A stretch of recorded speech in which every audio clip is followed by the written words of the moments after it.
So ഇതില് നമ്മള് the graph between transition probability and omega, that will be like this. Omega fi 0 ആവുന്ന സ്ഥലത്ത് മാത്രമാണ് അത് ഒരു പീക്ക്, ഹൈ പീക്ക് കിട്ടുള്ളൂ വിത്ത് ദിസ് മച്ച് ഓഫ്. അപ്പൊ ഈ കണ്ടീഷൻ അപ്ലൈ ചെയ്ത് കഴിഞ്ഞാൽ നമുക്ക് ഒമേഗ ഫൈക്ക് ഇതുപോലെ ഒരു എക്സ്പ്രഷൻ കിട്ടും. അപ്പൊ അത്രയും ആംപ്ലിറ്റ്യൂഡ് ഉള്ള ഒരു പീക്ക്. പക്ഷെ വേരിയേഷൻ ഈ സൈൻ സ്കോർ വേരിയേഷൻ തന്നെയായിരിക്കും. പക്ഷെ ആ പീക്ക് വരുന്നത് മാക്സിമം വരുന്നത് ഒമേഗ ഫൈ ഈക്വൽ ടു 0ന്റെ അറൗണ്ട് മാത്രമായിരിക്കും. അപ്പൊ നമ്മൾ ഈ രണ്ട് പോയിന്റ്, അതായത് ഇത് നമ്മുടെ π/2 ആണ് ഈ രണ്ട് പോയിന്റ്. ഈ 0 കിട്ടിയത് പൈ എന്ന് പറയുന്ന പോയിന്റ് തന്നെയാണ്, ഇത് പൈ തന്നെയാണ്. പക്ഷെ നമ്മൾ ഈ π/2ന്റെയും ഈ π/2ന്റെയും ഇതിനെ നമുക്ക് പ്ലസ് π/2 എന്നും ഇതിനെ നമുക്ക് മൈനസ് π/2 എന്നും വിളിക്കാം. അതിന്റെ ഇടയിലുള്ള അപ്പൊ അത് ഏകദേശം ഇവിടെ എത്തും, ഇവിടെ തൊട്ട് ഇവിടം വരെ. നമ്മൾക്ക് ഫുൾ ബാൻഡ് വിഡ്ത്ത് നമ്മൾ എടുക്കില്ലല്ലോ. ഒരു പീക്കിന്റെ ബാൻഡ് വിഡ്ത്ത് എടുക്കുമ്പോൾ നമ്മൾ ഇവിടെ തൊട്ടുള്ളത് നമുക്ക് നെഗ്ലക്ട് ചെയ്യാം. ഇവിടെ തൊട്ട് ഇവിടേക്കുള്ളതും ഇവിടെ തൊട്ട് ഇവിടേക്കുള്ളതും നെഗ്ലക്ട് ചെയ്യാം. അപ്പൊ ഇതിന്റെ ഇടയിലുള്ള പ്രോബബിലിറ്റി മാത്രമാണ് അപ്രീഷിയബിൾ ആയിട്ടുള്ളൂ. ഇവിടെ തൊട്ട് ഇവിടം വരെ മാത്രമാണ് അപ്രീഷിയബിൾ പ്രോബബിലിറ്റി ഉള്ളൂ, ട്രാൻസിഷൻ നടക്കാനുള്ള പ്രോബബിലിറ്റി ഉള്ളൂ. So that is around omega equal to 0. ഇതാണ് ഒമേഗ ഈക്വൽ ടു 0 എന്ന് പറയുന്നത്, ഈ പോയിന്റ് ആണ്. അപ്പൊ അതിന്റെ അറൗണ്ട് എന്ന് പറയുന്നത് ഈ രണ്ട് π/2, ഇത് പ്ലസ് π/2, ഇത് മൈനസ് π/2. ഇത് പ്ലസ് π/2 ആയിട്ടും മൈനസ് π/2 ആയിട്ട് ഇക്വേറ്റ് ചെയ്ത് കഴിഞ്ഞാൽ നമുക്ക് ഒമേഗ ഫൈയുടെ വാല്യൂസ് കിട്ടും. അത് നമ്മളിവിടെ ഈ ആർഗ്യുമെന്റിനെ ഇവിടെ നമ്മൾ ഈ ഒമേഗ ഫൈ t/2 എന്ന് പറയുന്നത് നമ്മൾ π/2 ആയിട്ട് ഇക്വേറ്റ് ചെയ്യാം. π/2. അപ്പൊ നമുക്ക് പ്ലസ് π/2 ആകുമ്പോൾ എന്തായി, 2 വെട്ടിപ്പോയി, ഒമേഗ ഈക്വൽ ടു π/t എന്ന് കിട്ടും. അതുപോലെ മൈനസ് ഇക്വേറ്റ് ചെയ്ത് കഴിഞ്ഞാൽ മൈനസ് π/t എന്ന് കിട്ടും. ഒമേഗ ഈക്വൽ ടു, അപ്പൊ അതിന്റെ ഇടയിലുള്ള പ്രോബബിലിറ്റി മാത്രമാണ് അപ്രീഷിയബിൾ ആയിട്ടുള്ളൂ. അതാണ് ഇനി പറയുന്നത്, കണ്ടില്ലേ. So omega phi between π/t and minus π/t is only appreciable. So from figure it is clear that probability is appreciable only for a range of values of omega that lies between a bandwidth of minus π/t to plus π/t around omega fi equal to 0. ഇതിന്റെ difference എത്രയായിരിക്കും, π/t minus π/t ആയിരിക്കും. അപ്പൊ that is 2π/t. അപ്പൊ അതൊരു approximately ആണ്. Omega phi delta omega phi approximately less than 2π/t ആയിരിക്കണം. Okay. അപ്പൊ delta omega phi എന്ന് പറയുന്നത് ഇതാണ്, delta E by H cross ആണ്. ഡെൽറ്റ ഇ ആണ് എച്ച് ക്രോസ് ഒമേഗ. അപ്പൊ നമുക്ക് ഈ ഡെൽറ്റ ഒമേഗനെ എന്തെന്ന് എഴുതാം, delta E by H cross എന്ന് എഴുതാം. ഇനി എച്ച് ക്രോസ് അപ്പുറത്തേക്ക് പോട്ടെ. അപ്പൊ എന്തായി, ഈ ടി ഇപ്പുറത്തേക്ക് വരട്ടെ. അപ്പൊ delta E into T less than or equal to 2π cross, അല്ലെങ്കിൽ h/2π ഇട്ട് കഴിഞ്ഞാൽ 2π വെട്ടിപ്പോയ എച്ച് എന്ന് കിട്ടും. So delta E into T approximately equal to H. ഇതെന്താണ് ശരിക്കും ആക്ച്വലി, ഇത് നിങ്ങൾക്ക് ഓർമ്മയുണ്ടാവും അല്ലെ. ഡെൽറ്റ അൺസർട്ടനിറ്റി, ഇതൊരു അൺസർട്ടനിറ്റി പ്രിൻസിപ്പിൾ ആണ് actually. Delta E into delta T is of the order of H or h/2 എന്നൊക്കെ പറഞ്ഞ അൺസർട്ടനിറ്റി പ്രിൻസിപ്പിൾ തന്നെയാണിത്. എനർജി ടൈം അൺസർട്ടനിറ്റി പ്രിൻസിപ്പിളിന്റെ തന്നെ ഒരു എക്സ്പ്രഷൻ ആണിത്, വേറൊരു ഫോമാണ്. So delta E is the എന്താണ്, change in energy between E I and E F, between which transition takes place. And t എന്ന് പറയുന്നത് എന്താണ്, it is the duration of perturbation. എത്ര സമയമാണ് നമ്മൾ പെർട്ടർബേഷൻ ആക്ട് ചെയ്യണമെന്നുള്ള ടൈമാണ് ടി. ഓക്കെ. അപ്പൊ അതിന്റെ രണ്ടിന്റെയും പ്രോഡക്റ്റ് ആയിരിക്കും അതിന്റെ രണ്ടിന്റെയും പ്രോഡക്റ്റ് എന്ന് പറഞ്ഞാൽ എച്ചിന്റെ ഒരു ഓർഡർ ആയിരിക്കും. എച്ച് എന്ന് പറഞ്ഞാൽ നിങ്ങൾക്ക് അറിയാം വളരെ വളരെ സ്മോൾ ആണെന്ന് അറിയാം. 10⁻⁻34 ആ റേഞ്ചിലൊക്കെ പറഞ്ഞാൽ എച്ച്. സോ ഡെൽറ്റ ഇയും ടിയും കൂടെ നമ്മൾ മൾട്ടിപ്ലൈ ചെയ്താൽ എച്ചിന്റെ ഓർഡർ ആയിരിക്കും. സോ നമുക്ക് ഇങ്ങനെ പറയാം, transition take place most probably to the states final state F with energy delta E എന്ന് പറയുന്നത് എച്ച് ബൈ ടി എന്ന് വേണമെങ്കിൽ എടുക്കാം. ഈ ടി പുറത്തേക്ക് വന്നാൽ delta E equal to H by T. H by T ആ അത്രയും ഡെൽറ്റ ഇ ഉള്ള എനർജി ഫൈനൽ സ്റ്റേറ്റിലേക്ക് മാത്രമേ ട്രാൻസിഷൻ നടക്കുള്ളൂ. അതായത് തൊട്ടടുത്ത ഒരു സ്റ്റേറ്റിലേക്ക് പോവുള്ളൂ എന്നർത്ഥം. വലിയ ചേഞ്ച് വരില്ല സിസ്റ്റത്തിന് എന്നർത്ഥം. Of the energy of the initial state ആയി. So thus condition for constant perturbation to induce a transition is, ഇതാണ് condition, delta E into T equal to H less than H, or T equal to H by delta E എന്ന് വേണമെങ്കിൽ എഴുതാം, or T less than H by H nu, ഇക്ക് delta ഇക്ക് പോലെ H nu എന്നോ H cross omega എന്ന് എഴുതാം. H വെട്ടിപ്പോയി കഴിഞ്ഞാൽ 1 ന്യൂ എന്ന് എഴുതാം. ഓക്കെ, ആ 1 ന്യൂനെ നമുക്ക് ടോ എന്ന് വിളിക്കാം, characteristic time tau, where tau is the characteristic time. Frequency ആണ് ന്യൂ. 1 ന്യൂ എന്ന് പറഞ്ഞത് ടോ ആയിരിക്കും, characteristic time associated with the energy change delta E. Okay, ഇനി അതിൽ നിന്ന് ഇത്രയൊക്കെ നമുക്ക് ഐഡിയകൾ ഊഹിച്ചെടുക്കാം. ഇതൊക്കെ നമ്മൾ മനുഷ്യരുടെ കേസിലല്ല കേട്ടോ, ഇത് ആക്ച്വലി ഇത് ആറ്റത്തിൻ്റെ അല്ലെങ്കിൽ അങ്ങനെയുള്ള മൈക്രോസ്കോപ്പിക് വേൾഡിൽ നടക്കുന്ന കാര്യങ്ങളാണ്. ഒരു സിസ്റ്റം ഓൾറെഡി അവിടെ ഉണ്ട്, ആ സിസ്റ്റത്തിന് ഒരു എക്സ്റ്റേണൽ പെർട്ടർബേഷൻ കുറച്ച് നേരത്തേക്ക് കിട്ടിക്കഴിഞ്ഞാൽ സിസ്റ്റം എന്ത് ചെയ്യും എന്നുള്ളതാണ് ചോദ്യം.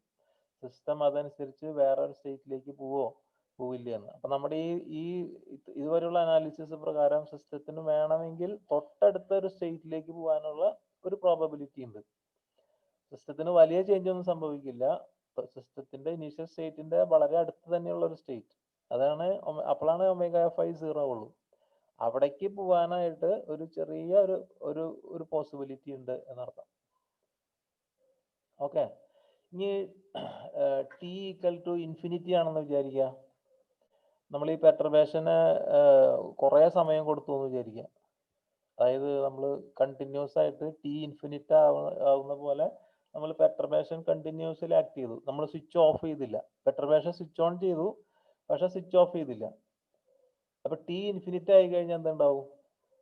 ഈ എക്സ്പ്രഷനിൽ നമുക്കറിയാം ടി ഇവിടെ delta E into T equal to H ആണ്. അപ്പൊ ടി ഇൻഫിനിറ്റ് ആയി കഴിഞ്ഞാൽ എച്ച് ബൈ ഇൻഫിനിറ്റി എന്ന് വരും. അപ്പൊ എച്ച് ബൈ ഇൻഫിനിറ്റി എന്ന് വെച്ചാൽ 0 ആണ്, എന്നുവെച്ചാൽ ഡെൽറ്റ ഇ ടെൻസ് ടു 0 എന്ന് കിട്ടും. എന്ന് വെച്ച് കഴിഞ്ഞാൽ സിസ്റ്റം വേറൊരു സ്റ്റേറ്റിലേക്ക് പോവില്ല എന്ന് തന്നെയാണ് അർത്ഥം. നമ്മൾ ഈ ടൈം കൂട്ടും തോറും, പെർട്ടർബേഷന്റെ ടൈം കൂട്ടും തോറും ഡെൽറ്റ ഇ ടെൻസ് ടു 0. അതിന്റെ അർത്ഥം എന്താണ്? സിസ്റ്റത്തിന് ചേഞ്ച് സംഭവിക്കില്ല എന്നർത്ഥം. ഡെൽറ്റ ഇ ഐയും ഇ എഫും സെയിം തന്നെയായിരിക്കും. അപ്പോഴാണ് ഡെൽറ്റ ഇ ടെൻസ് ടു 0 വരിക. ഓക്കെ, അപ്പൊ നമ്മള് കുറെ കണ്ടിന്യൂസ്ലി പെർട്ടർബേഷൻ ആക്ട് ചെയ്തുകൊണ്ടിരുന്നാൽ എന്തുണ്ടാവും? Thus a constant perturbation continuously for a large time ആണെങ്കിൽ റയർലി കോസസ് ട്രാൻസിഷൻ നടക്കാനുള്ള സാധ്യത വളരെ കുറവാണ്. Between states having measurably different energies. ഒരു സ്റ്റേറ്റിൽ തന്നെ ഇരിക്കാം, പക്ഷെ ഒരു സ്റ്റേറ്റിൽ നിന്ന് വേറൊരു സ്റ്റേറ്റിൽ പോകാനുള്ള സാധ്യത വളരെ കുറവാണ്. Okay, so this is expected since then the constant potential cannot shake the system to make the transition. Okay, സിസ്റ്റത്തിനെ ഒന്ന് പിടിച്ചു കുലുക്കാനുള്ള ശക്തി അതിനില്ല. ഓക്കെ, കോൺസ്റ്റന്റ് സിസ്റ്റത്തിനെ നമ്മൾ പിടിച്ച് കുലുക്കാണെങ്കിൽ, ഇപ്പൊ നമ്മളൊരു മാവിൽ നിറച്ച് പഴുത്ത മാങ്ങ ഉണ്ടെന്ന് വിചാരിക്കാം. ഓക്കെ, അപ്പൊ നമ്മൾ മാവിനെ നമ്മളിങ്ങനെ ഉന്തി ഒരു സ്ഥലത്തേക്ക് ഇങ്ങനെ പിടിച്ചു കഴിഞ്ഞാൽ, അല്ലെങ്കിൽ ഒരു ചില്ലേനെ നമ്മൾ ഒരു സ്ഥലത്തേക്ക് ഉന്തി പിടിച്ചു കഴിഞ്ഞാൽ മാങ്ങ താഴത്തേക്ക് വീഴില്ല. ഓക്കെ, മാങ്ങ വീഴണമെങ്കിൽ എന്താ നമ്മൾ ചെയ്യുക?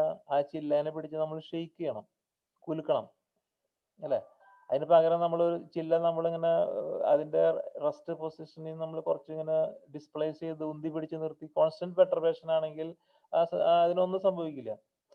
ആ ചില്ലയിൽ നിന്ന് മാങ്ങ വീഴില്ല, അല്ലെങ്കിൽ സിസ്റ്റത്തിന് ഒരു ചേഞ്ച് സംഭവിക്കില്ല. ആ ചില്ല നമ്മളിങ്ങനെ കുറച്ച് ഉന്തി പിടിക്കണുള്ളൂ. അതാണ് കോൺസ്റ്റന്റ് പെർട്ടർബേഷൻ. അല്ലെങ്കിൽ കുറച്ച് കഴിഞ്ഞിട്ട് അതിനെ വിട്ടു, അപ്പോഴും ഒന്നും സംഭവിക്കില്ല. നമ്മൾ അതിനെ കണ്ടിന്യൂസ്ലി ഷെയ്ക്ക് ചെയ്താൽ മാത്രമാണ് ആ സിസ്റ്റത്തിൽ നിന്ന് അതിൽ നിന്ന് മാങ്ങ പുറത്തേക്ക് വീഴുള്ളൂ. Okay, So this is the idea. Constant perturbation cannot shake the system to make the transition. So, and this is the idea we obtained from all these are examples of the microscopic atomic level systems. So don't apply this to mango tree, etc. These are just for your ideas. So this is nothing but the uncertainty principle, energy time uncertainty principle. Now we apply the same theory to a continuum. What is a continuum? Next is transition to a continuum. A continuum means when the energy levels are discrete but very close to each other. So that is a continuum. Okay. Continuous spectra ഒക്കെ നിങ്ങൾ പഠിക്കും അടുത്ത കൊല്ലം. Discrete spectra, continuous spectra, band spectra അതുപോലെയൊക്കെ. Okay. അപ്പോൾ continuous spectra എന്ന് പറയുന്നത് discrete തന്നെയാണ്, പക്ഷേ when the discreteness is very small, when they are very close energy levels, you can see it as a continuum. മനസ്സിലായില്ലേ? നമ്മളിപ്പോൾ ഹൈഡ്രജൻ ആറ്റത്തിൻ്റെ തന്നെയാണെങ്കിൽ നമ്മൾ ആദ്യത്തെ N=1 N=2 ഒക്കെ ഹൈലി സെപ്പറേറ്റഡ് ആയിരിക്കും. പക്ഷേ നമ്മളിങ്ങനെ ഹയർ ലെവലിലേക്ക് പോകുന്തോറും N ഹൈ ആവും തോറും എനർജി ലെവൽസ് വളരെ ക്ലോസ് ആയിക്കൊണ്ടിരിക്കും. ഫൈനലി അത് കണ്ടിന്യൂം ആവും. അറിയാലോ അല്ലേ? എനർജി ലെവൽ ഡയഗ്രാം വരയ്ക്കുമ്പോൾ ആറ്റത്തിൻ്റെ എനർജി ലെവൽ N=1 N=2 ഒക്കെ നമ്മൾ വളരെ വൃത്തിയായിട്ട് വരയ്ക്കും. അത് കഴിഞ്ഞിട്ട് N വെരി ഹൈ ആകുമ്പോഴോ ആ എനർജി ലെവൽസ് ഒക്കെ വളരെ ക്ലോസ് ആയിട്ട് വരും. So that looks like A continuum. Okay. So the idea of constant perturbation can be effectively applied to a continuum. Continuum എന്താന്ന് മനസ്സിലായില്ലേ? മനസ്സിലായ continuum എന്താണ്? Continuum. Yes, sir. Okay. Continuum എന്ന് പറയുമ്പോൾ discrete ആണ്, പക്ഷേ they are close together. Energy levels are very close. Okay. അപ്പോൾ നമ്മൾ അങ്ങനെ ചെയ്ത് കഴിയുമ്പോൾ നമുക്ക് കാണാം it has been found that നമ്മൾ ഓൾറെഡി കണ്ടു കഴിഞ്ഞു transition probability is appreciable only for closely spaced states. അതാണ് ഇപ്പോൾ നമുക്ക് ഇതിൽ നിന്ന് കിട്ടിയ റിസൾട്ട്. അത് നമുക്കപ്പോൾ കണ്ടിന്യൂവത്തിൽ അപ്ലൈ ചെയ്ത് നോക്കാം എന്താ ഉണ്ടാവുകയെന്ന്. അപ്പോൾ കണ്ടിന്യൂവത്തിലാണ് ഇങ്ങനെ ക്ലോസ് ആയിട്ടുള്ള ലെവൽസ് ഉള്ളത് അല്ലേ? ഡിസ്ക്രീറ്റ് ആണെങ്കിലും വളരെ ക്ലോസ് ആണ് കണ്ടിന്യൂവും കൺസിഡർ ചെയ്ത് കഴിഞ്ഞാൽ. അത് നമുക്ക് പല സ്ഥലത്ത് അപ്പോൾ കണ്ടിന്യൂവും ഉണ്ടാക്കാം. ആറ്റത്തിൽ മാത്രമല്ല, ഒരു ഗ്രൂപ്പ് ഓഫ് ആറ്റംസ് എടുക്കുമ്പോഴും ആറ്റംസ് തമ്മിലുള്ള ഡിഫറൻസുകൾ വളരെ ചെറുതായിരിക്കും. അതുകൊണ്ട് അതൊരു കണ്ടിന്യൂവും പോലെ വിചാരിക്കാം. ആറ്റത്തിൻ്റെ ഉള്ളിൽ മാത്രമല്ല കേട്ടോ, പല സ്ഥലത്തും കണ്ടിന്യൂവും നമുക്ക് ഇമാജിൻ ചെയ്യാം. ഒരു എൻസംബിൾ ഓഫ് ആറ്റംസ് എടുത്തു കഴിഞ്ഞിട്ട് അതിൽ മോളിക്യൂൾസോ ഒക്കെ എടുത്തു കഴിഞ്ഞാൽ അതിൻ്റെ പലതരത്തിലുള്ള എനർജികൾ തമ്മിൽ കണ്ടിന്യൂവും പോലെയൊക്കെ വിചാരിക്കാൻ പറ്റും. Okay. So delta E less than approximately h/t ആണെന്ന് നമുക്കറിയാം. അവിടെ മാത്രമാണ് ട്രാൻസിഷൻ പ്രോബബിലിറ്റി ഉള്ളൂ, അപ്രീഷ്യബിൾ ആയിട്ടുള്ളൂ. ബാക്കിയുള്ള സ്ഥലത്തൊക്കെ നമുക്ക് നെഗ്ലക്ട് ചെയ്യാം. Then it is possible to define transition probability per unit time. നമ്മളിപ്പോൾ ഒരു പുതിയ സംഭവം നമ്മൾ ഡിഫൈൻ ചെയ്യാൻ പോവുകയാണ്. That is known as transition probability per unit time. IW ആണ് നമ്മുടെ ട്രാൻസിഷൻ പ്രോബബിലിറ്റി. W/T എടുക്കുക. അപ്പോൾ transition probability per unit time കിട്ടും. അതൊരു വളരെ ഇമ്പോർട്ടൻ്റ് ആയിട്ടുള്ള ഒരു ക്വാണ്ടിറ്റിയാണ്. അതിൽ നിന്ന് പല സംഗതികളൊക്കെ നമുക്ക് പ്രഡിക്റ്റ് ചെയ്യാനും ഒക്കെ പറ്റും. Okay. Now let us consider a case in which there are a large number of closed levels around WFI equal to 0. Okay. For example, if we consider a gas, a system of gas ആണെങ്കിൽ all atoms may not be in the same sharp levels. കാരണം അവർ തമ്മിൽ collision ഉണ്ടാവും, collision വിത്ത് walls ഉണ്ടാവും. അപ്പോൾ അവരുടെ തമ്മിൽ എനർജികൾ തമ്മിൽ എല്ലാവരും ഒരേ എനർജി ലെവലിലായിരിക്കില്ല. എല്ലാ ആറ്റംസും ഐഡന്റിക്കൽ ആണ്. ആവറേജ് ടെമ്പറേച്ചർ എല്ലാവരുടെയും സെയിം ആണ്, പക്ഷെ അവരുടെ എനർജികളൊക്കെ കുറച്ച് ഡിഫറൻസ് ഉണ്ടായിരിക്കും. കാരണം അവർ തമ്മിൽ മ്യൂച്വലി കൊളൈഡ് ചെയ്യും. അതുപോലെ വാൾസ് ആയിട്ട് കണ്ടെയ്നറിന്റെ വാൾസ് ആയിട്ട് കൊളൈഡ് ചെയ്യും. Okay. So we cannot consider all atoms are in the same levels, same energy level. There may be spreading of levels due to some thermal agitations, etc. Okay.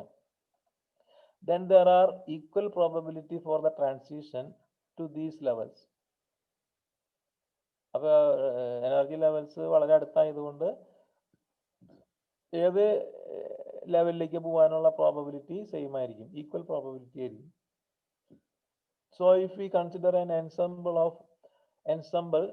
all the quantum systems will undergo transition to these levels with a probability approximately equal to 1. അപ്പോൾ നമ്മൾ ഒരു atom, നമ്മൾ statistical മെക്കാനിക്സിലൊക്കെ നിങ്ങൾ പഠിച്ചിട്ടുണ്ടായിരിക്കും. ഒരു system of particles, atoms, മോളിക്യൂൾസോ consider ചെയ്ത് കഴിഞ്ഞാൽ ഐഡന്റിക്കലി പ്രിപ്പയർഡ് സിസ്റ്റംസിനെ നമ്മൾ എൻസംബിൾ എന്ന് പറയാം. അപ്പം അതിൽ എല്ലാവർക്കും ഒരേ എനർജി, ഷാർപ്പ് എനർജി സെയിം ആയിരിക്കില്ല, ഡിഫറൻസുകൾ ഉണ്ടാവാം. അത് ഏത് സമയത്ത് ഏത് പാർട്ടിക്കിളിനും മറ്റേ എനർജിയിൽ കാണപ്പെടാം. ഓക്കെ, ഏത് ആറ്റവും മറ്റേ സ്റ്റേറ്റിലേക്ക്, എക്സൈറ്റഡ് സ്റ്റേറ്റിലേക്ക് പോകാൻ ഒക്കെ ഉള്ള പ്രോബബിലിറ്റി സെയിം ആണ്. Okay, then the total transition probability approximately gives total number of transitions. അപ്പോൾ ഈ പ്രോബബിലിറ്റി ശരിക്കും പറഞ്ഞാൽ ഈ ട്രാൻസിഷൻ, എത്ര ട്രാൻസിഷൻ നടക്കും എന്നുള്ളതിൻ്റെ ഒരു മെഷർ കൂടിയിട്ടാണ്. അതാണ് ഞാൻ നിങ്ങളോട് മുമ്പ് പറഞ്ഞത്. ഈ നമ്മൾ സ്പെക്ട്രത്തിൽ ഇൻറ്റൻസിറ്റിക്ക് ഒരു റീസൺ വേണം നമുക്ക്. ഏതിൻ്റെ സ്പെക്ട്രം നോക്കിയാലും ചില സ്പെക്ട്രൽ ലൈൻസ് മോർ ഇൻറ്റൻസ് ആയിരിക്കും ദാൻ അതേഴ്സ്. അപ്പോൾ ഈ ഇൻറ്റൻസിറ്റിയുടെ വേരിയേഷൻ നമ്മൾ എക്സ്പ്ലെയിൻ ചെയ്യണം എന്തുകൊണ്ടാണ്. അപ്പോൾ അതിന് ഞാൻ ഓൾറെഡി നിങ്ങളോട് പറഞ്ഞിട്ടുണ്ടായിരുന്നു. ഈ ഇൻറ്റൻസിറ്റിയുടെ കാരണം ഈ number of transitions per second കൂടുന്നതാണ്. അതായത് കുറേ എനർജി ലെവൽസ് ഉണ്ടെങ്കിലും ആർക്ക് എങ്ങോട്ട് വേണമെങ്കിലും പോവാമെങ്കിലും ചില ട്രാൻസിഷൻസിന് കൂടുതൽ പ്രോബബിലിറ്റി ഉണ്ടാവും. അപ്പോൾ ആ ട്രാൻസിഷൻ കൂടുതൽ നടക്കും. അപ്പോൾ number of transition per second കൂടും. അതുകൊണ്ട് അത് മോർ ഇൻറ്റൻസ് ആയിരിക്കും. അതാണ് റീസൺ. നിങ്ങൾ അടുത്ത കൊല്ലം നിങ്ങൾ സ്പെക്ട്രോസ്കോപ്പിയിൽ ഇത് പഠിക്കും. ഈ ഇൻറ്റൻസിറ്റിയുടെ റീസണും വിഡ്ത്തിൻ്റെ റീസണൊക്കെ നിങ്ങൾ അടുത്ത സെമ്മിൽ പഠിക്കും. ഓക്കെ, ഇതാണ് അതിൻ്റെ റീസൺ, ബേസിക് റീസൺ. അതിൻ്റെ ഈ ട്രാൻസിഷൻ പ്രോബബിലിറ്റി ആണ്. ട്രാൻസിഷൻ പ്രോബബിലിറ്റി അപ്പോൾ നമുക്ക് ഈ നമ്പർ ഓഫ് ട്രാൻസിഷൻസ് ആക്കിയിട്ട് നമുക്ക് റിലേറ്റ് ചെയ്യാം. ഓക്കെ, ഇത് കൂടുതലാണെങ്കിൽ നമ്പർ ഓഫ് ട്രാൻസിഷനും കൂടുതലായിരിക്കും. ഓക്കെ, സോ കൺസിഡർ, നമ്മൾ ഇനി കണ്ടിന്യൂം കൺസിഡർ ചെയ്യാം. ഈ കണ്ടിന്യൂവത്തിൽ രണ്ട് എനർജി ലെവൽസ് കൺസിഡർ ചെയ്യാം, EF and EF plus DEF in A continuum. ഞാനിപ്പോൾ ഇവിടെ വേണമെങ്കിൽ ചെറുതായിട്ട് വരച്ച് കാണിച്ചു തരാം.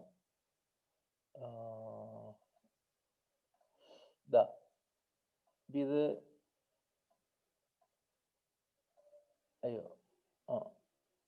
ഇങ്ങനെ കണ്ടിന്യൂ എന്ന് പറഞ്ഞു കഴിഞ്ഞാൽ ഇങ്ങനെ കുറേ ലൈൻസ് ആയിട്ട് ഇതിനെല്ലാം ക്ലോസ് ആയിട്ട് വരയ്ക്കണം കേട്ടാ.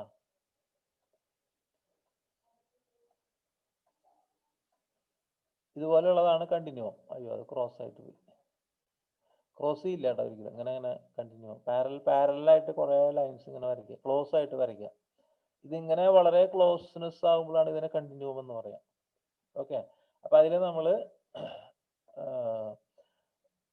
ഈ ഒരു സ്റ്റേറ്റിനെ, ഒരു പെർട്ടിക്കുലർ സ്റ്റേറ്റിനെ നമ്മൾ EF എന്ന് വിളിക്കുക.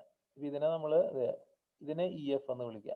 അതിൻ്റെ തൊട്ടടുത്തുള്ള വേറൊരു സ്റ്റേറ്റിനെ EF പ്ലസ് ഡെൽറ്റ EF എന്ന് വിളിക്കുക. അപ്പം ഈ ഡിഫറൻസ് എന്ന് പറഞ്ഞാൽ എത്രയായിരിക്കും? അത് ഡെൽറ്റ EF ആയിരിക്കും. മനസ്സിലായില്ലേ? ഇത് EF, ഇത് EF പ്ലസ് ഡെൽറ്റ EF. അപ്പം ഈ ഡിഫറൻസ് എന്ന് പറഞ്ഞാൽ ഡെൽറ്റ EF. അപ്പം ഇങ്ങനെ ഇതിനാണ് ഒരു കണ്ടിന്യൂം എന്ന് പറയാം. ഓക്കെ,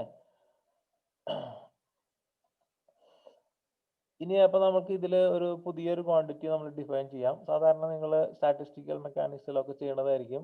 റോ EF എന്ന് പറയുന്ന ഒരു ക്വാണ്ടിറ്റി ഡിഫൈൻ ചെയ്യാം. ഓക്കെ, അല്ലെങ്കിൽ സോളിഡ് സ്റ്റേറ്റ് ഫിസിക്സിലൊക്കെ ആയിരിക്കും ചെയ്യേണ്ടാവുക. Density of states. Okay, rho എന്ന് പറഞ്ഞാൽ ഡെൻസിറ്റി ഓഫ് സ്റ്റേറ്റ്സ് എന്ന് പറഞ്ഞ ഒരു പുതിയ ക്വാണ്ടിറ്റി നമുക്ക് ഡിഫൈൻ ചെയ്യാം. അതായത് വേറൊന്നുമല്ല, അത് number of energy levels per unit energy change. അതായത് ഇവിടെ യൂണിറ്റ് എനർജി ചേഞ്ച് ഉണ്ടാവുകയാണെങ്കിൽ അത് 1 ജൂളോ 1 ഇലക്ട്രോൺ വോൾട്ടോ എന്ത് വേണമെങ്കിലും ആവാം. യൂണിറ്റ് എനർജി ചേഞ്ച് ഇവിടെ ഉണ്ടാകുമ്പോൾ അതിൻ്റെ ഉള്ളിൽ എത്ര സ്റ്റേറ്റ്സ് ഉണ്ട് എന്നുള്ളതാണ് ഡെൻസിറ്റി ഓഫ് സ്റ്റേറ്റ്സ്. മനസ്സിലായ? Number of states between unit energy change. Number of energy levels per unit energy change in an energy interval. അതിനെയാണ് നമ്മൾ റോ എന്ന് വിളിക്കുക. റോ എന്താണ്? ഡെൻസിറ്റി ഓഫ് സ്റ്റേറ്റ്സ് ആണ്. ഓൾറെഡി നിങ്ങൾ പഠിച്ചിട്ടുണ്ടോ എവിടെയെങ്കിലും? ഇല്ലെങ്കിൽ ഇപ്പോൾ പഠിച്ചോ. Density of States. ഇത് മിക്കവാറും ഇതൊക്കെ ഈ സ്റ്റാറ്റിസ്റ്റിക്കൽ മെക്കാനിക്സിൽ സോളിഡ് സ്റ്റേറ്റ് ഫിസിക്സിലൊക്കെ വരുന്നത്. ഓക്കെ, ഒരു യൂണിറ്റ് എനർജി ചേഞ്ചിൽ എത്ര സ്റ്റേറ്റ്സ് ഉണ്ടാവും, അതാണ് റോ. അപ്പോൾ അത് അങ്ങനെ ഡിഫൈൻ ചെയ്യുക. So then the number of States, ഒരു ഡെൽറ്റ നമ്മളിപ്പോൾ ഇവിടെ കൺസിഡർ ചെയ്ത് ഡെൽറ്റ ഇ ആണ്. ഡെൽറ്റ ഇയിൽ എത്ര സ്റ്റേറ്റ്സ് ഉണ്ടാവും? ഇതിൻ്റെ ഉള്ളിൽ ഈ ഡെൽറ്റ ഇയിൽ എത്ര സ്റ്റേറ്റ്സ് ഉണ്ടാവും? അതിനെ നമ്മൾ റോയിനെ നമ്മൾ ഡെൽറ്റ ഇ കൊണ്ട് മൾട്ടിപ്ലൈ ചെയ്താൽ മതി. അതാണിത്, കണ്ടില്ലേ? So the number of states between E F and E F plus delta E F is rho into delta E F. ആ റോ എടുക്കുന്നത് എവിടത്തെ ആയിരിക്കണം? ഇവിടുത്തെ റോ എടുക്കണം, അല്ലാതെ കുറെ അകലെയുള്ള റോ എടുത്തിട്ട് കാര്യമില്ല. എവിടുത്തെ റോ എടുക്കണം? ഡെൻസിറ്റി ഓഫ് സ്റ്റേറ്റ്സ് എടുക്കണം. ഇ എഫിന്റെ അടുത്തുള്ള റോ എടുക്കണം. അതാണ് റോ ഓഫ് ഇ എഫ് എന്ന് എഴുതിയത്. മനസ്സിലായ? Rho at E F into delta E F, അതായിരിക്കും number of states between E F and E F plus delta E F. Then the probability of transition from, നമ്മൾ ഇനി വേറൊരു state consider ചെയ്യുക, E I. അത് ഞാൻ ഇവിടെ താഴെ എവിടെയെങ്കിലും വരയ്ക്കാം. ഇ ഐ കൂടെ വരയ്ക്കാം. ഇവിടെ ഇത് ഇ എഫും ഈ delta E F plus delta E എഫും ആണ്. അതിന്റെ തൊട്ടടുത്ത് തന്നെ നമ്മൾ ഒരു ഇ ഐ എന്ന് പറയുന്ന ഒരു സ്റ്റേറ്റും കൂടെ കൺസിഡർ ചെയ്യാം. ഇത് ഇ ഐ. ഓക്കെ, അപ്പൊ ഇ ഐയിൽ നിന്നും ഈ ഒരു ഇന്റർവെല്ലിലേക്ക്, അല്ലെങ്കിൽ ഈ ഒരു ഗ്രൂപ്പ്, ഒരു ക്ലൗഡ്, ഒരു എന്താ പറയാ, ഒരു ഗ്രൂപ്പ് ഓഫ് സ്റ്റേറ്റ്സിലേക്ക് എത്ര ട്രാൻസിഷൻ നടക്കാനുള്ള പ്രോബബിലിറ്റി എത്രയാണ്? So the probability of transition from EI to this small group of states between EF and delta EF plus delta EF is, അതിനെ നമുക്ക് ഇങ്ങനെ എഴുതാം. W ആണ് നമ്മുടെ I to F ന്റെ ട്രാൻസിഷൻ. ഓക്കെ, അപ്പൊ ആ ഈ ഇ ഐയിൽ ചോദ്യം മനസ്സിലായില്ലേ? നമ്മുടെ പർപ്പസ് മനസ്സിലായില്ലേ? ഇ ഐ ഒരു ഇനിഷ്യൽ സ്റ്റേറ്റ് ഇ ഐയിൽ നിന്നും ഇ എഫിലേക്ക് പോകാനുള്ള പ്രോബബിലിറ്റി അല്ല, ഇ എഫിന്റെ അടുത്തുള്ള ഒരു ഗ്രൂപ്പ് ഓഫ് സ്റ്റേറ്റ്സിലേക്ക് പോകാനുള്ള പ്രോബബിലിറ്റി. ഇ ഐയിൽ നിന്നും ഒരു ഇ എഫിന്റെ അറൗണ്ടുള്ള ഒരു ഗ്രൂപ്പ് ഓഫ് സ്റ്റേറ്റ്സിലേക്ക് പോകാനുള്ള പ്രോബബിലിറ്റി നമുക്ക് ഡി ഡബ്ല്യു എന്ന് വിളിക്കാം. ആ ഡി ഡബ്ല്യു എന്തിനൊക്കെ പ്രൊപ്പോർഷണൽ ആയിരിക്കും? ഈ ഡബ്ല്യുവിന് പ്രൊപ്പോർഷണൽ ആയിരിക്കും. ഡബ്ല്യു ഓൾറെഡി നമ്മൾ മുമ്പ് കണ്ടതാണ്. ട്രാൻസിഷൻ പ്രോബബിലിറ്റിക്ക് പ്രൊപ്പോർഷണൽ ആയിരിക്കും. അത് കുറഞ്ഞു കഴിഞ്ഞാൽ ഇത് കുറയും. അതുപോലെ റോ, ഡെൻസിറ്റി ഓഫ് സ്റ്റേറ്റ്സ് കൂടി കഴിഞ്ഞാലും പ്രോബബിലിറ്റി കൂടും. കാരണം അവിടെ കൂടുതൽ ഈ ഇന്റർവെല്ലിൽ കൂടുതൽ സ്റ്റേറ്റ്സ് ഉണ്ടെങ്കിലാണ് അതിലേക്ക് കൂടാനുള്ള പ്രോബബിലിറ്റി കൂടുക. ഇവിടെ ആരും ഇല്ലെങ്കിൽ അതിലേക്കുള്ള കുറയും. അപ്പൊ റോയ്ക്ക് പ്രൊപ്പോർഷണൽ ആയിരിക്കും. ഓക്കെ, അതുപോലെ ഡെൽറ്റ ഇ എഫിനും പ്രൊപ്പോർഷണൽ ആയിരിക്കും. നമ്മൾ എടുക്കുന്ന ആ ഇന്റർവെല്ലിനും ഇന്റർവെൽ വിഡ്ത്തിനും പ്രൊപ്പോർഷണൽ ആയിരിക്കും. മനസ്സിലായില്ലേ? അതുകൊണ്ട് നമുക്ക് ഡി ഡബ്ല്യുവിന് നമുക്ക് എങ്ങനെ എഴുതാം? W into rho into delta E F എന്ന് എഴുതാം. ഇത് മനസ്സിലായോ? ഐഡിയ മനസ്സിലായോ? ക്ലിയർ ആണോ? ആ, ഓക്കെ. ഇതാണ് സംഭവം. ഇ ഐയിൽ നിന്നും ഇ എഫിന്റെ ചുറ്റുമുള്ള ഒരു ഗ്രൂപ്പ് ഓഫ് സ്റ്റേറ്റിലേക്ക് പോകാനുള്ള പ്രോബബിലിറ്റി, അതാണ് W into rho into delta E F എന്ന് എഴുതാം. ഓക്കെ, ഇനി നമുക്ക് ഇതിന് ഇന്റഗ്രേറ്റ് ചെയ്യാം. അത് ഇന്റഗ്രേറ്റ് ചെയ്യുന്നതിന് മുമ്പ് നമുക്ക് so far we considered the energy levels within which transition takes place are discrete.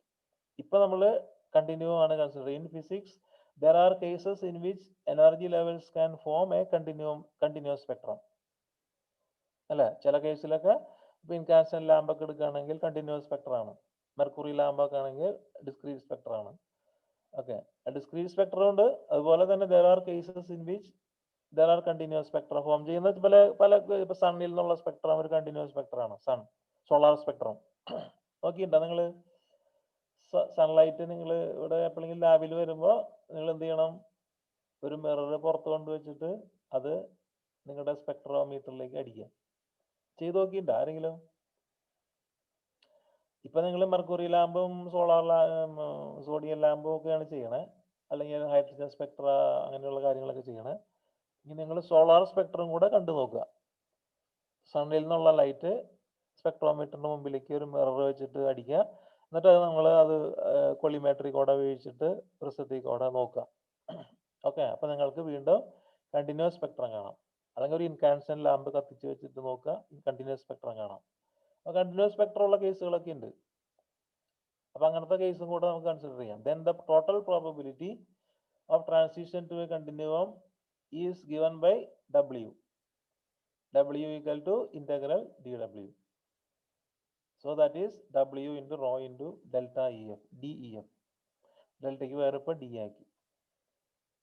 Okay, നമ്മൾ ഇനി ഈ ഡബ്ല്യുവിന് പകരം നമ്മളത് സബ്സ്റ്റിറ്റ്യൂട്ട് ചെയ്യാം. W നമ്മൾ ഓൾറെഡി മുമ്പ് കണ്ടുവച്ചിട്ടുണ്ട് ഇവിടെ, ഇത്രയും അത് ഇവിടെ സബ്സ്റ്റിറ്റ്യൂട്ട് ചെയ്യാം. Into rho into DEF. Okay, അപ്പോൾ നമുക്ക് എന്ത് കിട്ടും? ഇതിൽ സൈൻ സ്ക്വയർ ഈ DEFനെ നമ്മൾ എന്ത് ചെയ്യാം? H ക്രോസ് ഒമേഗ FI എന്ന് എഴുതാം.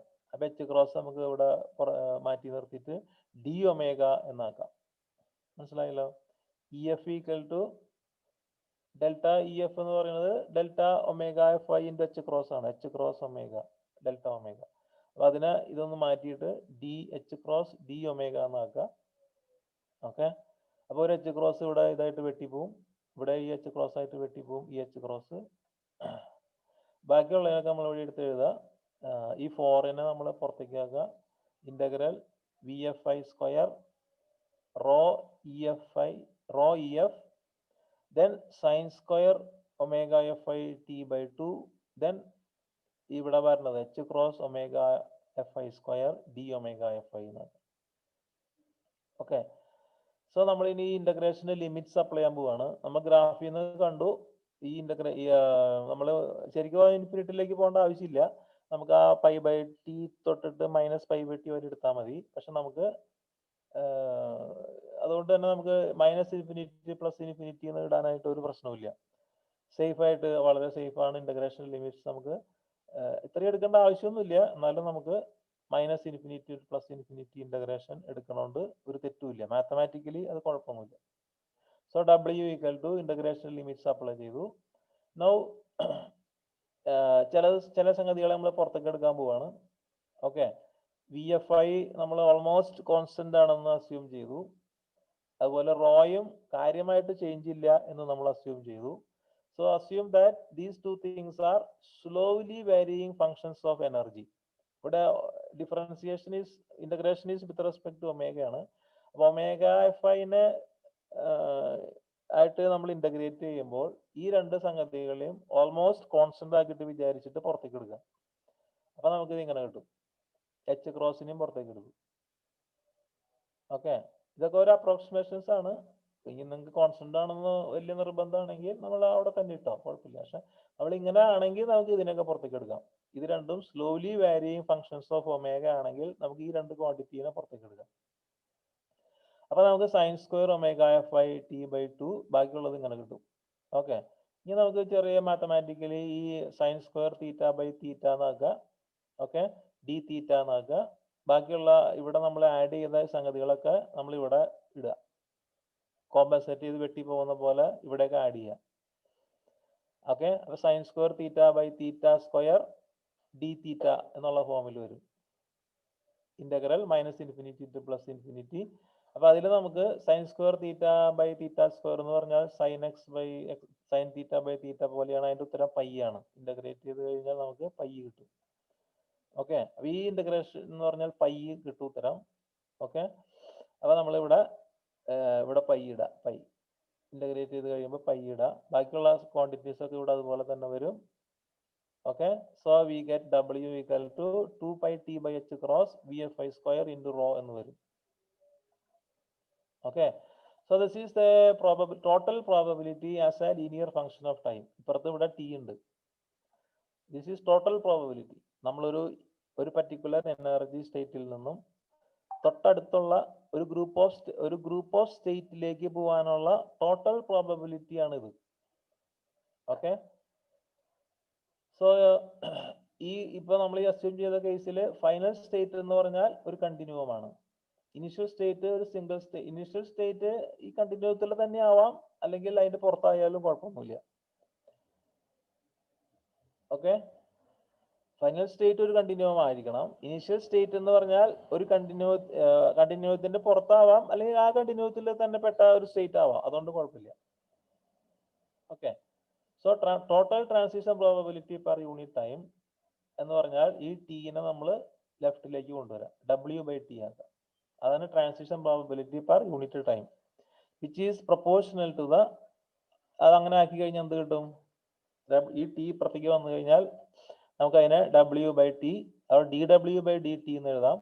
Rate of change of transition probability എന്നാക്കാം. അപ്പൊ അത് 2π/h cross VFI square rho EF എന്നാവും. Okay, so total transition probability per unit time is proportional to the total number of particles, which is proportional to the total number of particles undergoing transitions in unit time. And the formula ഇങ്ങനെ കിട്ടും. ഇത് വളരെ important ഫോർമുലയാണത്. Okay, so rate of transition ഒരു സെക്കൻഡിൽ, rate of transition എന്ന് വെച്ചാൽ എന്താണ്? നമ്മുടെ ഈ പർട്ടിക്കുലർ കണ്ടിന്യൂവത്തിന്റെ ഈ പർട്ടിക്കുലർ കേസിൽ ഒരു സെക്കൻഡിൽ എത്ര ട്രാൻസിഷൻ നടക്കും എന്നാണ് ചോദിക്കുക. അതാണ് W/T. യൂണിറ്റ് ടൈമിൽ എത്ര ട്രാൻസിഷൻ നടക്കും അതറിഞ്ഞു കഴിഞ്ഞാൽ ബാക്കി പിന്നെ നമുക്ക് എങ്ങനെ വേണമെങ്കിലും ബാക്കിയുള്ള ക്വാണ്ടിറ്റീസ് ഒക്കെ കണ്ടുപിടിക്കാം. ഒരു സെക്കൻഡിൽ യൂണിറ്റ് ടൈമിൽ എത്ര ട്രാൻസിഷൻ നടക്കും അതപ്പോ എന്തിനൊക്കെ ഡിപ്പെൻഡ് ചെയ്യും? നോക്കൂ, VFI പൊട്ടൻഷ്യൽ, നമ്മുടെ പൊട്ടൻഷ്യലിന്റെ മോഡുലസ് സ്ക്വയറിനെ ഡിപ്പെൻഡ് ചെയ്യും. ഇവിടെ വേണമെങ്കിൽ പൊട്ടൻഷ്യലിന് പകരം പൊട്ടൻഷ്യൽ ശരിക്കും ഏതിലാ വരിക? ഹാമിൽട്ടോണിയനിലാണ് വരിക, അല്ലെ? പൊട്ടൻഷ്യൽ ഹാമിൽട്ടോണിയനിലല്ലേ വരിക. അപ്പൊ ഇവിടെ ഇത് ഹാമിൽട്ടോണിയൻ എന്ന് വേണമെങ്കിൽ പറയാം. ഹാമിൽട്ടോണിയന്റെ സ്ക്വയർ അതിനെ ഡിപ്പെൻഡ് ചെയ്യും. പിന്നെ റോയിനെ ഡിപ്പെൻഡ് ചെയ്യും. ഡെൻസിറ്റി ഓഫ് സ്റ്റേറ്റ്സിനെ ഡിപ്പെൻഡ് ചെയ്യും. 2π/h ക്രോസ് കോൺസ്റ്റന്റ് ആണ്. അപ്പൊ transition probability per unit time രണ്ട് കാര്യങ്ങളാണ് ഡിപ്പെൻഡ് ചെയ്യുക. ഒന്ന്, ഈ പെർട്ടർബേഷൻ ഫാക്ടറിനെ ഡിപ്പെൻഡ് ചെയ്യും. VFI നമ്മൾ എന്ത് പെർട്ടർബേഷൻ ആണ് ആക്ട് ചെയ്യുന്നത് അതിന്റെ സ്ക്വയറിനെ ഡിപ്പെൻഡ് ചെയ്യും, അല്ലെങ്കിൽ ഹാമിൽട്ടോണിയന്റെ സ്ക്വയറിനെ ഡിപ്പെൻഡ് ചെയ്യും. അതുപോലെ ഡെൻസിറ്റി ഓഫ് സ്റ്റേറ്റ്സിനെയും ഡിപ്പെൻഡ് ചെയ്യും. ഇത് വളരെ ഇമ്പോർട്ടന്റ് റിസൾട്ട് ആണ്. കണ്ടില്ലേ? റേറ്റ് ഓഫ് ട്രാൻസിഷൻ ഈസ് ഇവിടെ independent of time. This rate of T ഇപ്പുറത്തേക്ക് എടുത്ത കാരണം ഇനി ഇവിടെ ടി ഇല്ല റൈറ്റ് സൈഡിൽ. അതുകൊണ്ട് നമുക്ക് എന്ത് പറയാം? Rate of transition is independent of time and it depends on two things: square of the Hamiltonian and the density of states. Okay, so this is a very important formula which found a large number of applications, which is known as Fermi golden rule in quantum mechanics. Okay, so this equation is very, very important, and this is known as Fermi golden rule. Transition probability is independent of time and it depends on the square of the Hamiltonian and the density of states. ഇതൊക്കെ നെറ്റിന് ചോദിക്കാറുണ്ട് കേട്ടോ. നെറ്റിന് ഇങ്ങനെ ഒരു പ്രാവശ്യം ഇങ്ങനെ ചോദിച്ചിരുന്നത്, transition rate of transition is proportional to. അപ്പൊ ഒരു ചോയ്സ് ഇതായിരുന്നു, Hamiltonian and density of states, പിന്നെ square of Hamiltonian and density of states, പിന്നെ Hamiltonian and square of density of states. അങ്ങനെയൊക്കെ പറഞ്ഞിട്ട് പല ഓപ്ഷൻസ് തരും. ഇത് വളരെ ഇമ്പോർട്ടന്റ് ഫോർമുലയാണ്, എപ്പോഴും ഓർത്തിരിക്കണം കേട്ടാ. Rate of transition is independent of time. Rate of transition വെറുതെ W ആണെങ്കിൽ ടി ഇപ്പുറത്തേക്ക് വരും, ടീനെ ഡിപ്പെൻഡ് ചെയ്യും. പക്ഷെ W/T ടി ഇല്ല, ഇവിടെ ഇനി ടി ഇല്ല. Is independent of time right സൈഡിൽ. മാത്രമല്ല അത് പൊട്ടൻഷ്യലിനെ അല്ലെങ്കിൽ ഹാമിൽട്ടോണിയന്റെ സ്ക്വയറിനെ ഡിപ്പെൻഡ് ചെയ്യും, മോഡുലസ് സ്ക്വയറിനെ ഡിപ്പെൻഡ് ചെയ്യും, ഡെൻസിറ്റി ഓഫ് സ്റ്റേറ്റ്സിനെ ഡിപ്പെൻഡ് ചെയ്യും, which is known as the Fermi golden rule in quantum mechanics. ഇതിന് ഒരുപാട് അപ്ലിക്കേഷൻസ് ഉണ്ട് കേട്ടാ. അപ്പൊ അതിന്റെ ഒരു അപ്ലിക്കേഷൻ ആണ് നിങ്ങൾ ഇതൊരു അടുത്ത ആൾക്ക് എടുക്കാനുള്ള ഒരു